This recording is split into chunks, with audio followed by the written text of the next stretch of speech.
როგორც მიხვდით, დღევანდელი გადაცემა არის handpan-ზე.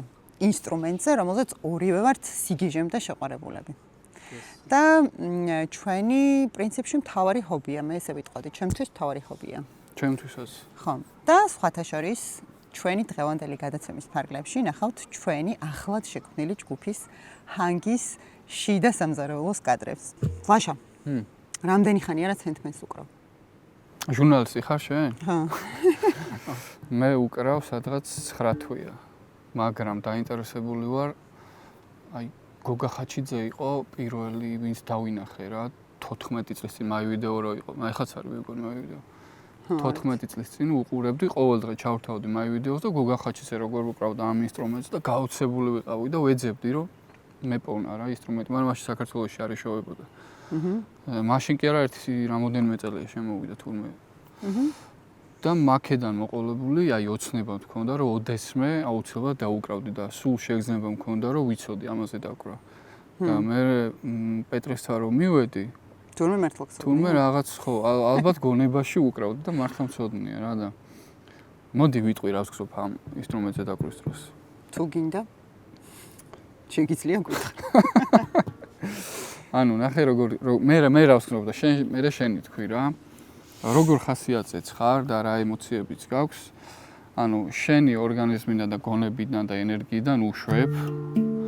შეიძლება ერთ დღეს აი ერთი და იგივე მელოდია სხვადასხვანაირად დაუკრა რა და როცა უშვებ ეს ღებულობს და აი როგორ გითხრა შენში შემოდის და მე რეზონირებს და მე კიდე ანუ აქედან წამოსულს კიდე ახედან უკრავ კიდე ახედან და ეს ემოციები რაც გაქვს აი თითქოს აი ამ გარში გროვდება და მე შენში შემოდის გასუფთავებული რა. მე ესე ვხედავ. მაგრა თქვი. ზუსტად მაგ მიზნით შეიქმნა handpan-ი, უბრალოდ ექსპერიმენტი იყო ამ ინსტრუმენტის შექმნა შვეიცარიაში შეიქმნა, ხო? ხო, შვეიცარიაში 2000 წელს. შეიქმნა 2000 წელს და უმეტესად გამოიყენება უფრო თერაპიულ პრაქტიკაში და ადამიანების უფრო არა საკონცერტო ინსტრუმენტია, არამედ უფრო რაღაცა მკურნალი. ხო, მკურნალი ინსტრუმენტი არის და სხვათა შორის ახლა ძალიან დიდი ამბავია handpan-ის გარშემო ატეხილი, იმიტომ რომ თავიდან ამ ინსტრუმენტს ერქვა ჰანგი, ანუ თავდაპირველად როცა პანარტმა შექმნა ეს ინსტრუმენტი და ქარხნულად გამოიცემოდა ეს ინსტრუმენტი, მაგის შემდეგ ძალიან ბევრი ოსტატი გაჩნდა მსოფლიოს მასშტაბით, რომლებიც ამ საკრავს თავისი ხელით ქმნიან და ერთ-ერთი სწორედ ჩვენი გურუ პეტრეც არის, რომელსაც მოგიყვებით ცოტა ხანში ჩვენს გადაცემაში და გაჩვენებთ კიდეც, ხო? და მოკლედ ეს ოსტატები დაუპირისპირდნენ, უბრალოდ პანარტი დაუპირისპირდა ამ ოსტატებს და უნდა რომ მხოლოდ მისი იყოს handpan-ის გამოშვება და უნდა რომ სხვა ვეღარ გამოუშვეს. ხო, სხვა არავინ არ გამოუშვოს და ნუ საავტორო უფლებაზე აქვს ბრძოლა დავა და მთელი ქვეყნის და მსოფლიოს უბრალოდ მთელი მსოფლიოს მასშტაბით ადამიანები, handpan-ის ოსტატები, handpan-ის მოყვარულები იკრიბებიან და ერთიანდებიან პანარტის წინააღმდეგ, რომ პანარტმა ეს ყველაფერი ვერ განახორციელოს და სავარაუდოდ არც გამოვა, იმიტომ რომ ძალიან ბევრი ვართ ისინი, ვისაც ძალიან გვიყვარს ეს ინსტრუმენტი და თან ხელით შექმნილი ინსტრუმენტი კიდევ რაღაცნაირად სხვანაირი მგონია, რომ არის და სხვანაირი ემოცია დევს ამაში. თითოეული ინსტრუმენტი უნიკალურია, მიუხედავად იმისა, რომ თითქოს ყველას ერთი და იგივე ნოტი აქვს, მაინც აი ხა ეს ერთი და იგივე ადამიანის გაკეთებული ინსტრუმენტია, ჩვენი პეტრესი, მაგრამ რაღაცნაირად მგონია, რომ თითოეულ ამ ინსტრუმენტს თავისი ისტორია აქვს შექმნის დროს და ხო, აი ნახავთ, ორი კვირა უნდა თითო მინიმუმ 2 კვირა უნდა და რამდენი წვალება, რამდენი შრომა დევს თითო ნოტის გასწორებაში. მაგას ყველაფერს გაჩვენებთ. ჩვენ ხო ყოველთვის რაღაცებს ტესტავთ ხოლმე და დღეს გამოდის, რომ არც ერთი არაფერს არ ვტესტავთ, უბრალოდ გვინდა რომ გაჩვენოთ შიდა სამზარეულო, მაგრამ მე დავტესტავთ იმ შეგრძნებას თუ რა არის ამდენი ადამიანის წინაშე წარსდგე კონცერტზე ვამბობ რა და გაუზიარო შენი ეს შემოქმედება სხვას რა მე პირადად აი სცენაზე არ ვდოსამდე არ ვარ და უცებ 35 წლის ასაკში უნდა აღმოჩნდეს სცენაზე და შენ რა აზრის მაგ ამბავზე მე მდგარ ვარ სცენაზე ღელავ ძალიან ღელავ ღელავ არა სხვა შორის არ ვღელავ იმიტომ რომ იმ სიმღერებში, მელოდიებში უბრალოდ იმ მელოდიებში, რომელშიც მე ვარ, ძირითადად მაქვს აი ეს რიტმის მიცემის ფუნქცია. და ეგ ჩემი ძლიერი მხარეა, ამიტომ ის მართლა საერთოდ არ ვყოლა ვაპირებ რომ მთელი პროცესი თვისი ამოვნო. ნუ უშუალოდ კონცერტის წინ ჯემ სესიის წინ თუ რაღაცა ცოტა ღელობა შემომეპარა, ეხა ეგ. ხო და მე ხო ის მიწევს სოლო მიწევს რა და მე პეტრესთან ერთად და ცოტა ისე ვარ. შენ პასუხისგებლობა მეტი გაქვს. ნახოთ რა იქნება. ნახოთ რა იქნება. დღევანდელი გადაცემის სპონსორია სამწუხაროდ არავინ. კარგი იქნებოდა ისე რომ ყოველდა სპონსორები, მაგრამ რა თქვი წერანის იმაზე ჰენდფენზე ვინ არისო? რაზე? ვინ არის მთავარი, ვინც ატრაკებს? პანარტი. პანარტი. დღევანდელი ჩვენი სპონსორია პანარტი. ვინც დაინტერესდებით ამ საკრავის სწავლებით, მაგალითად, ან შეძენით, შეგიძლიათ რომ მიმართოთ პეტრეს, ანუ Handpan Georgia, ესეთი გვერდი არსებობს YouTube-ზეც, Instagram-ზეც, TikTok-ზეც, ასევე არსებობს პეტრე, რომელიც არის Facebook-ზე პ-პეთი. ამოვანათებთ მის პროფილს და შეგიძლიათ რომ მიმართოთ, შეიძინოთ ეს საკრავი, ისწავლოთ ასევე სხვადასხვა ცენტრებში აქვს ხოლმე სწავლებები პეტრეს, ასევე ინდივიდუალურადაც აქვს, ასე რომ შეხმიანეთ და შეგიძლიათ ჩვენც მოგწეროთ, ჩვენც დაგაკვალიანებთ ამ ამბავში. და მაგრამ ჯგუფში ვერავის ვერ ჩაგსვავთ. ხო, ეგ სხვა შორის პეტრემ თქვა რომ არაო, ეგრე არ იქნებაო, როგორც სალომეს უნდაო. სალომე საერთოდ გაჩუნდესო, ანუ ქალიაო და თავისი ადგილი იცოდეს. სამიც გავჩუნდი. ესე მარტივად. ანუ არავის არ ვსვავთ. არ ვიცი. მაგას პეტრე გადაწყობს. დღევანდელ გადაცემაში ნახავთ, როგორ ჩამოყალიბდა საქართველოში პირველი Handpan ჯგუფი, ჰანგი, რომელსაც უწოდეთ ჰანგი. ჰანგი. და საინტერესო გადაცემაა. ჩემთვის ეს ინსტრუმენტი არის თვითჩაღრმავების საუკეთესო შესაძლებლობა, როგორც ლაშამ ახსენე, ჩემთვისაც დაახლოებით იგივე რაღაცას აკეთებს. ლაშამ უბრალოდ ძალიან ხატოვნად და კარგად თქვა ის პროცესი, რაც Handpan-თან ურთიერთობის დროს ხდება. ხო, რანაირი ხოთა ხარ მაინც რუსთაველი და კარგად გამოგდის და მე ვფიქრობ, რომ ეს ინსტრუმენტი თვით გამოხატვის შესაძლებლობაც არის, იმიტომ რომ ჩემთვის უკვე გახდა თვით გამოხატვის შესაძლებლობა. მართლა ვერასოდეს ვერ წარმოვიდგენდი, როცა Handpan-ზე მივედი, Handpan-ის სასწავლად მივედი, რომ ამ ინსტრუმენტის გარშემო რაღაცნაირად ჩემი ცხოვრება შემეძლო რომ ამეწყო. ანუ დღევანდელ დღეს გეგმავ მაგალითად იმის მიხედვით, დღეს Handpan-ის რეპეტიციო გვაქვს თუ არ გვაქვს, კონცერტი როდის გვაქვს და ასე შემდეგ. და ამისთვის ვარ ძალიან მადლიერი, თვითონ ამ ინსტრუმენტის გამო ვარ მადლიერი, იმიტომ რომ უამრავი ძალიან მძიმე და ძალიან დადებითი ემოციაც შეუსრუტავს შემგან და ასევე იმ ადამიანების გაცნობისთვის, რომლებსაც დღეს ყველას თქვენც გაგაცნობთ და რაღაცნაირად ჩვენი პატარა ოჯახივით გვაქვს თუ არ ვიცი, რაღაცა სივრცე, ბაბლი, წრე, სადაც თავს ვგრძნობთ ძალიან ბედნიერად, ვწყდებით ყოველდღიურობას და შესანიშნავად ვატარებთ დროს და აქვე ვისარგებლებ შემთხვევით და თითოეულ ადამიანს, რომელიც ჰანგის ჯგუფს წარმოადგენთ, უღრმეს მადლობას გადავხდი საერთოდ იმისთვის, რომ არსებობენ და ვღელიცინებთ ყველაფერი წარმოგწევს.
ეხლა ვესტუმრეთ პეტრეს, ჰენდპენის გურუს, რომელიც ამზადებს ამ საოცარ საკრავს, თავიდან რა არის და როგორ მოდის აი ამ ფორმამდე და როგორ მიდის აი ეს მეტალი იმ მდგომარეობა, იმიტომ რომ ეს საოცარი მაგამოშვეს.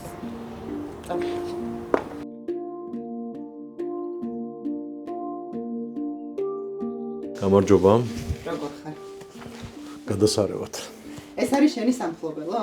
სამფლობელოს რა გითხრა, მაგრამ ეს არის ჩემი სახელოსნო, პატარა სახელოსნო. აქ იქნება ესე იგი ეს საოცარი. კი.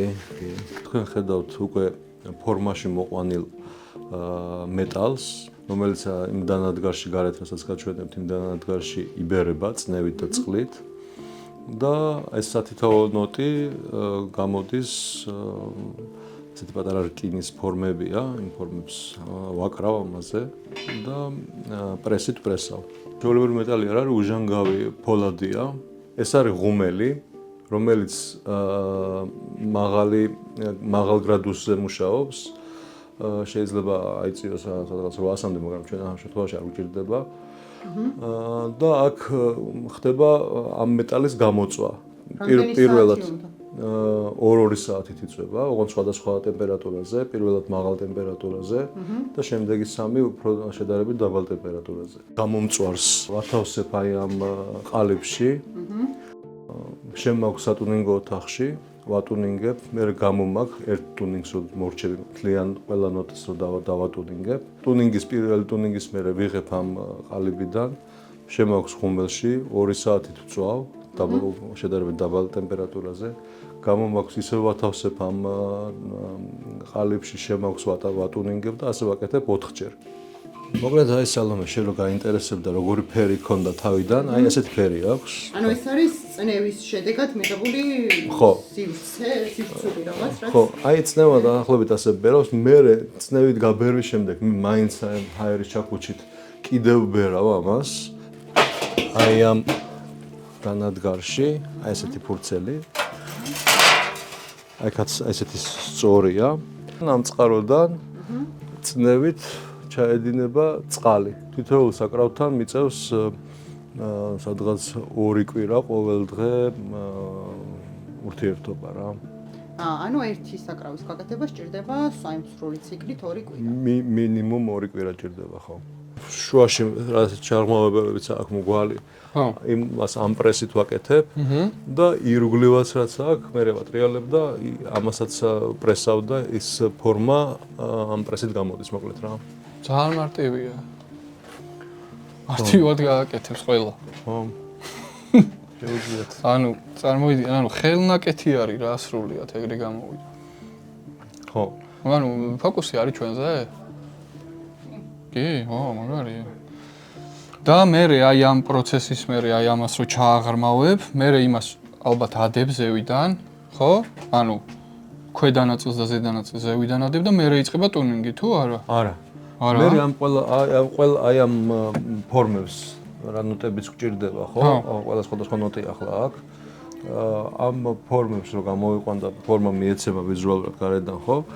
მე აი ესეთი იქნება. ეხა აქ ვეღარ გადაიყებ, დაბნელდება, უნდა გამოგიცვალო. განახე? აი ამ ფორმირების შემდეგ აუცილებელია ჰაერის ჩაქუჩით დამუშავება რა, უფრო სიღრმის მიცემა, ამის ირგვლივ ჰაერის ჩაქუჩით ვამუშავებ.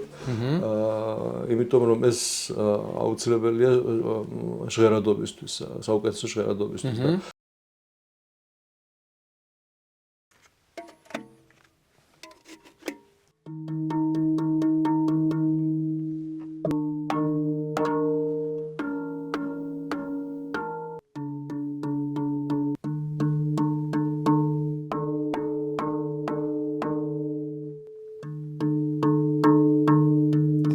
გეცნობათ მეგობრებო? ეცნობა? აი აქამდე თუ ძლიერად ურტყავდი, ახლა უკვე ნელ-ნელა ფაქიზად უნდა დარტყმა, რომ არ გამექცეს ესე. როდესაც ადამიანი ამ პროცესში თავის თავთან ალბათ გადის, ზუსტად იქამდე მივიდეს სანამ ის ნოტი დაჯდება, იმდენად ვარჯიშობს მოთმინებაზე, რომ მე ეს ენერგია მოყვება ამ საკრავს და მე შენდესაც გადმოდი. ჯერ ვიტყვი რომ პეტრე არის ის ადამიანი, ვინც პირველად ამას მაზიარა რა ამ ყველაფერს და რავი, მთელი ცხოვრება მაგის მადლიერი ვიქნები. მარტო მაგისთვის და მე იმის მერე ჩვენი მეგობრობა დაიწყო და ყველაფერი და გუნდი შეიკრა, ჯგუფი შეიკრა რა და მე მაგის მადლიერი ვარ, რომ თქვენნაირ მეგობრობა შევიძინე. აი ხარ. ხო და იმისნაირი. ამისნაირი? ნახე შენზე რა თქვა იმისნაირიო, განსახელით მოგვართა. აქ უნდა ყოფილიყო ჩემი კადრი. აი ლაშა როს მოთი იღებს, მაგრამ მე ჩემეიტანეს. რატო? სამიშალა. წაიშალა. თელიოს. ამიტომ არალი. აი რა განცდა რომ ნახე შენ იყავი პირველი ადამიანი, ვინც საქართველოში ჯერ ამის კეთება დაიწყო. მე ამდენ ადამიანი აზიარა ამ ჰანგებს და თვით ჩაღრმავებას რა, ასე რომ ვთქვა და ეს ადამიანები, რავი, რაღაცა ძალით შეიკრიბნენ ბოლოს და ძალიან მაგარი ჯგუფი შეიკრა და ესეთი მაგარი კონცერტი გქონდა რა. ბედნიერებს მაგარია ძალიან. ხო, რაღაც საოცარი განცდა რა. ძალიან. და აი რას ფიქრობ მომავალში რა, ანუ რა გეგმები გვაქვს? რა გეგმები გვაქვს მომავალში? გვაქვს, ხო, გვაქვს. გახსოვს რომ მითხარი იქ მივდივართო თუ ნიკა მიყო რომ მითხრა მასში რომ მიდიოდა როდის მიდიხართ მეთქვი რომ მივდივართო ნიკა მოეც როგორ ის ხო აუ ნიკას პაროდიას ვაკეთებ მე გაჩვენე ჩაოს ვატეკ ხო ძმა ესე იგი პირველად მე დავიწყე და პირველად კი რომ არც არავინ აკეთებს ახლა საქართველოში ამას საქართველოში კი არა ის ხოთა შორის ევროპაშიც აი ესე handmade maker-ები ძალიან ცოტანი არიან რა, თუნდაც დიდ ქვეყნებში. სულ რა ხელზე ჩამოსათვლელები არიან, იმიტომ რომ ცოტა ისეთი სპეციფიკური საქმეა. ძალიან დიდი მონდომება უნდა რომ გაუძლო იმ პროცესს, როდის გამოგივა. ძალიან შემოტევოდი. მე ერთი წელი ცდილობდი რომ გამომსვლო და ერთი წელი და იცი შენ რომ არ გამომევიდა და მე წავედი და ისწავლე, ხო? ჯერეთ და აი ძალიან დიდი მოთმინების და იმის უნარი გინდა რომ გაუძლო ამას რომ აი როდის გამოვა და ამიტომ ძალიან ცოტანი არიან ხო მაგრამ პროცესი ძალიან მაგარია კეთების პროცესიც აქედან ხმა კი გამოდის მაგრამ თითქოს როცა უკრავ შიგნიდან ამოდის ეს ხმა და აი ამაზე დაკვირვება და ამაზე ყურადღების მიქცევა ესე ყველას მე ვფიქრობ რომ არ შეუძლია ჩვენ დავიწყეთ 2 წელია სწავლება სხვადასხვა სივრცეში, აქაც ინდივიდუალურად ვასწავლი, ჩემთან ინდივიდუალურად იყავი და ერთი 2 დღის წინ შენი მარტო რო დაუკარი ესეც კი ვნახე და მაგრათვის სიამოვნე. სალომეც გიმშენებდა გვერდს იქ. თავისი უცნაური ჩართვებით. თითქმის ერთ-ერთი მქონდა წარმოდგენილი, რომ ეს სურათი უნდა ყოფილიყო და აი ახლა გაგიმხედ, რომ ძალიან ბევრი რამე მაქვს კიდე წარმოდგენილი. მეც. ხო. თქვენ ძალიან ბევრი ხართ უკვე. მე თუ დავიღლები, შემომძახებთ ხოლმე ზოგი ზოგს რა იდეა აქვს, ზოგს რა იდეა მოდის და ჩვენ ამას ყველაფერს ერთმანეთს ყოველდღურად უზიარებ და ეს შეფთი ძალიან დიდი სიხარულია რა. და წინ ძალიან ბევრი მაგარი რაღაცები გველოდება handmade-თან და თქვენთან ერთად.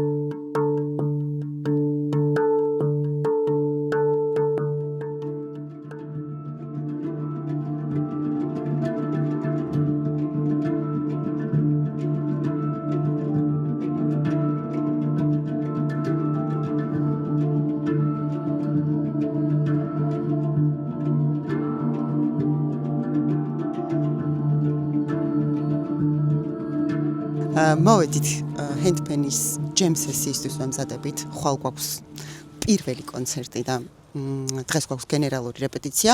მე რა თქმა უნდა დავაგვიანე როგორც ყოველთვის და ყველგან ვაგვიანებ ხოლმე, მაგრამ რეპეტიციამაც მე მგონი დაიგვიანა, იმიტომ რომ როგორც ყოველთვის რაღაცები გასაკეთებელი იყო და გადაიწია პატარა დროში და მეც ძალიან არ გავილანწყები სავარაუდოდ. რომელ პერსონაჟს გავარაბა? კუნინძას? კუნინძას, მართალია. ძალიან უცნაურია, მაგრამ ხვალამდე ეს ყველაფერი როგორ უნდა მოისწროს.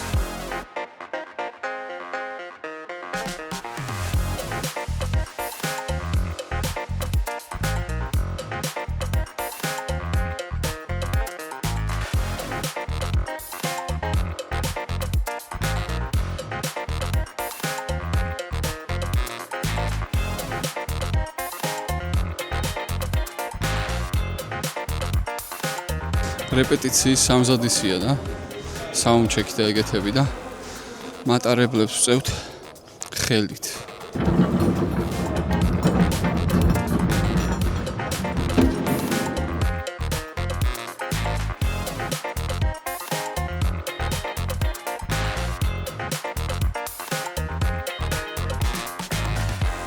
ანუ მაგარი ქაოსია რა. ისტერიკა. ეხა არის ღამის 11-ის ნახევარი. სიჩუმე 11-ის ნახევარია. ეგრე არ, ბიჭო, არ ძალიან ახალი რაღაცა არის დღეს გათელება და ხვალით ადრე მისვლა და თან კონცერტის ჩატარება. ცუდად ვარ. არა ხარ კაცი. არ ვარ კაცი. კიდევ რეპეტიცია ვქთ, იმიტომ რომ ყველა არის შოკში, პანიკაში. გონია რომ ყველაფერი შეგუშლება, არაფერი არ ვიცით. აი როგორც გამოცდის წინა დღეს არის ხოლმე ეგეთი განცდა გვაქვს. მე მგონი ყველას ჩემს გარდა, იმიტომ რომ მე ვმუშაობდი და თან მარტო მედინგე ვარ და ნავი არ ვღელავ. ხოდა ვინც სოლისტები არიან, ეტყობა ძალიან ხელავენ.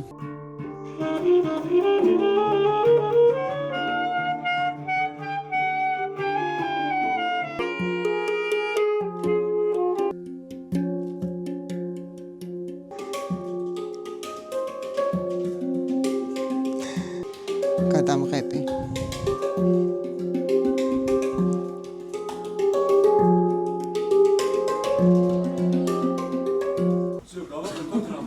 გავაკეთოთ რამე? ერთად. ერთად.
ჩვენთან არის ნიკა, ჩვენი ჯგუფის ყველაზე უხუცესი მოწესრიგებული, პუნქტუალური, დინჯი ადამიანი, რომელსაც ასევე აქვს სოკოების უბადლო ცოდნა და დღეს გვიზიარებს სწორედ აქ ვიმყოფებით ახლა საბადურის ტყესთან, ღულელებში.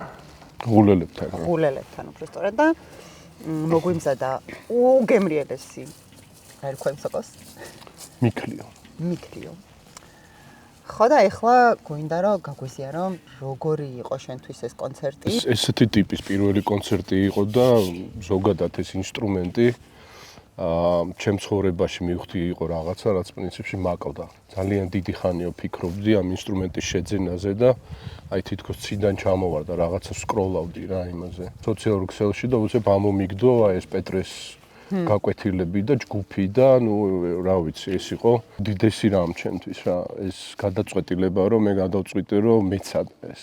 იმიტომ რომ წლებია ვფიქრობ ჰენდფენზე. ისე უსმენდი მანამდე აი კი, არა, კი ვიცოდი რომ მინდა ეს ინსტრუმენტი, მაგრამ ესე წლები გადიოდა და არის ცოდი სად ხო, აი სად ან მე სად მეყიდა, სად მესწავლა, როგორ დამეწყო ეს ყველაფერი და ნუ ეს ისე სპონტანურად შეიკრა, როგორც მე მგონი ეს კონცერტიც ყველასათვის ძალიან სპონტანურად შეიკრა და ეს ჩვენი ჰანგის ჯგუფიც ძალიან სპონტანურად შეიკრა.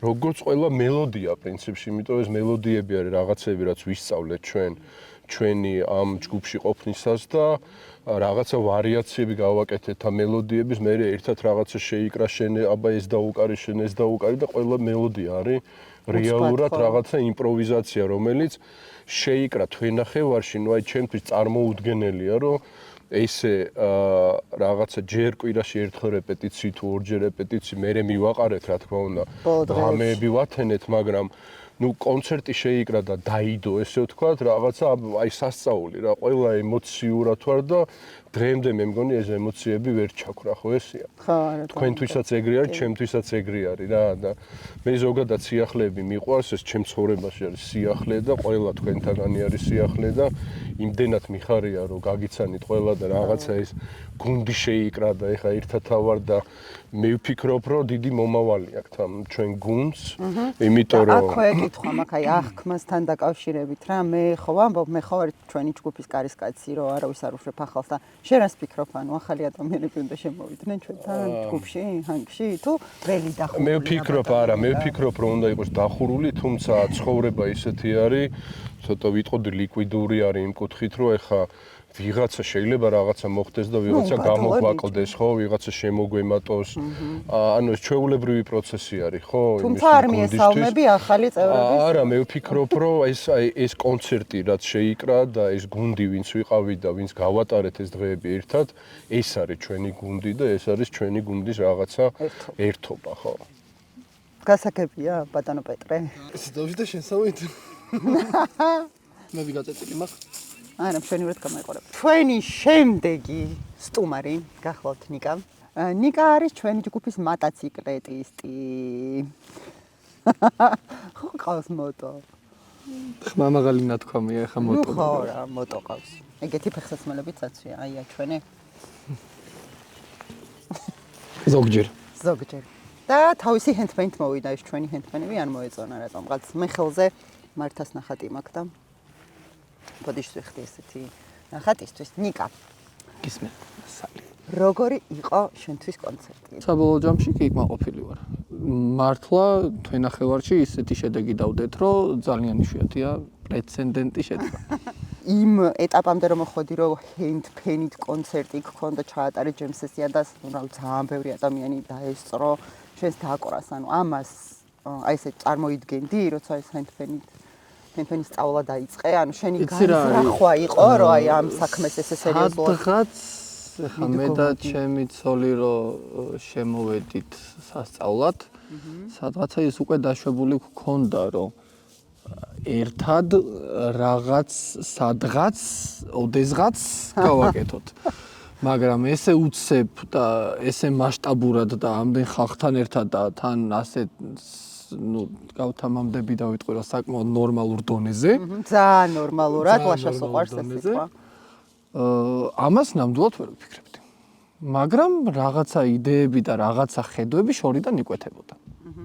მე კიდე მაინტერესებს, აი ხო ყველა ვუკრავთ რა, ეხლა ჯგუფში ყველას გვაქვს ერთმანეთთან რაღაცა თითქოს შევკავშირდით ამ რეპეტიციების დროს ერთმანეთი უკეთ გავიცანით, რაღაცა ურთიერთობები ჩამოგვეყალიბდა და ძალიან მაინტერესებს როგორი არის ემოციები, როცა უკრავ შენს მეორე ნახევართან ერთად ამ ყველაფერს და გაქვს თუ არა რაღაცა გამორჩეული, ანუ თვითონ უშუალოდ ჰენდფენის დაკვრვის პროცესში, ან თუნდაც ის რო უკრავს მასთან მიმართებაში რამე განსაკუთრებული დამოკიდებულება, თუ აქ ყველა თანაბრები ვართ და უფრო როცა მღერის.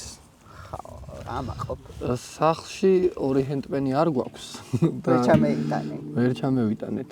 და სულ ჩხუბი გვაქვს, სულ ვართმევთ ხელიდან ამ ჰენდპენს ერთმანეთს და ესე ერთად. თან იმასაც ვერ ეუბნებით, რომ სულ შენია. ხო, ერთად ვერ უკრავთ.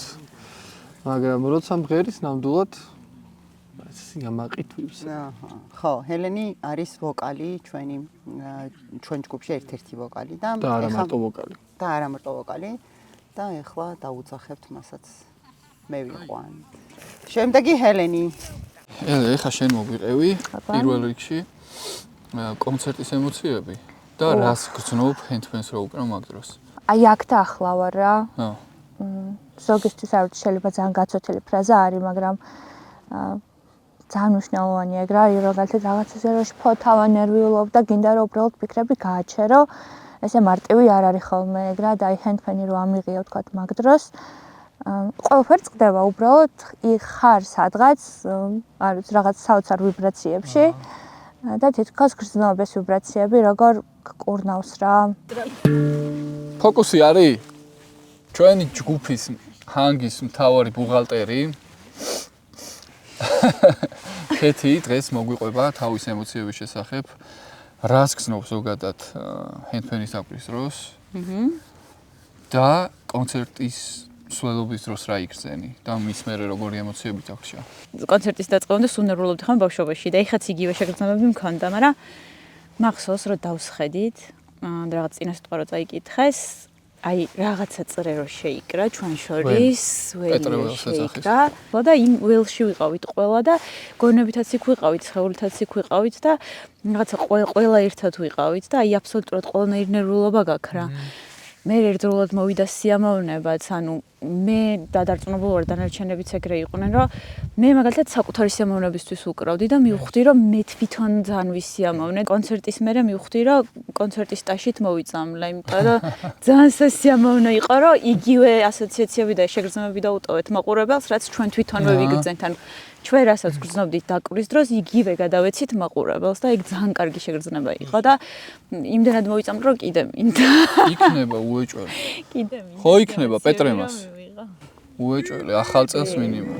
ძირითადად უკრავ ხოლმე, როცა ძალიან ცუდ ხასიათზე ვარ, ან რაღაცა ცუდი ხდება ჩემ ცხოვრებაში, აი მე დაკვრვის მერე, ან დაკვრვის პოსტი. მქონდა ეხა ერთი ეგეთი შემთხვევა, ის რაღაცა მელოდია რაც გავაკეთე ჩემი, რაღაც სამსახურში რაღაცაზე ვერ ვიყავი, კარგად თუ რაღაც არ მახსოვს დატვირთული დღე იყო თუ რაღაც. უბრალოდ დავიღე ინსტრუმენტი, დაბუკარი და ну არ ვიცი ხე რამდენი წუთი გრძელდებოდა ეგ თემა, მაგრამ რო გადავდე, მივხვდი რომ აი ეს ყველაფერი ნეგატიური გამოვუშვი გარეთ და ძალიან კარგი შეგრძნება იყო. გახსოვს ეგ მელოდია?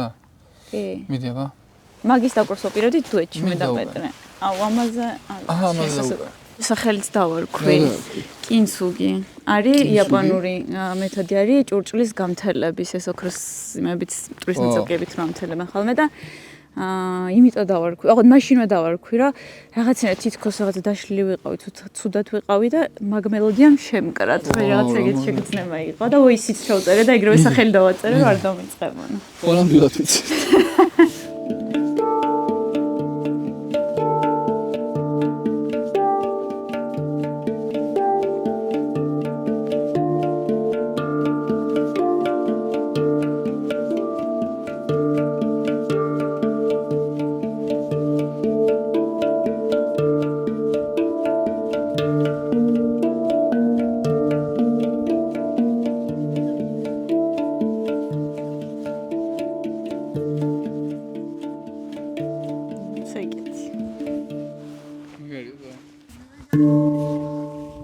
ხატია მაკეთა პროფილი უფრო კარგი მაქვსო და მე აქეთ გადმოვჯექი. ვაუ, მომიტანე მიკროფონი. ჩვენ ჩვენთვის ბაზა.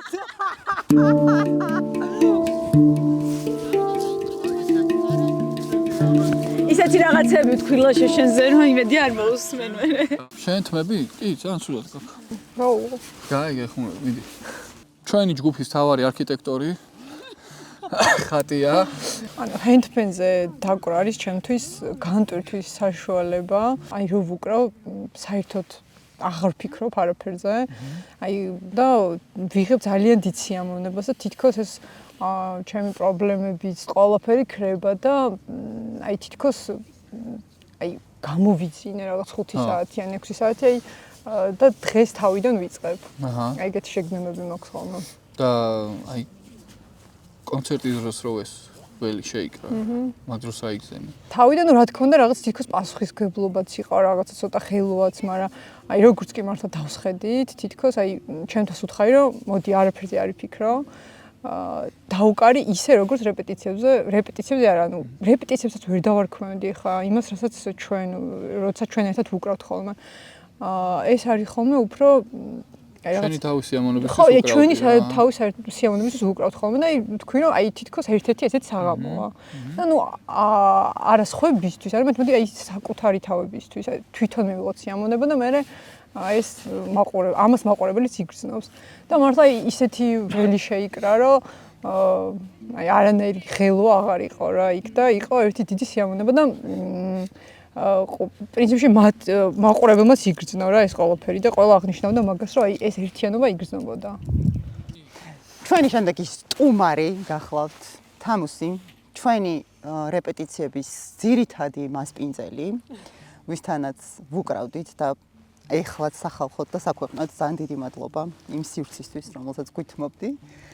და გვინდა გაგვიზიარო შენი ემოციები, რას გრძნობ, რა არის შენთვის ჰენდპენი, როცა უკრავ რას გრძნობ და მე 1-2 სიტყვა კონცერტზეც რო გითხრა. ძალიან გამიხარდა, რომ აღმოვაჩინე, რომ საქართველოში იყო ადამიანი, ვინც ამაზე ასწავლიდა, ესე რომ ვთქვათ, დაკვრას ასწავლიდა. ვერც წარმოვიდგენდი, რომ ეს საერთოდ დაუკრავდი ამაზე, მაგრამ მე რომ გავიგე ინსტრუმენტთან დაკავშირებით, რომ საქართველოში არის ადამიანი, ვინც ასწავლის, სურვილი გამიჩნდა, რომ მეც მესწავლა. პირველი გაკვეთილის შემდეგ ძალიან ის მქონდა, რომ მეთქი ვაიმე ვერ გამომივა. მართლა? მეორე და მესამე შეხვედრის შემდეგ იყო საოცარი, ესე რომ ვთქვათ, მუხტი.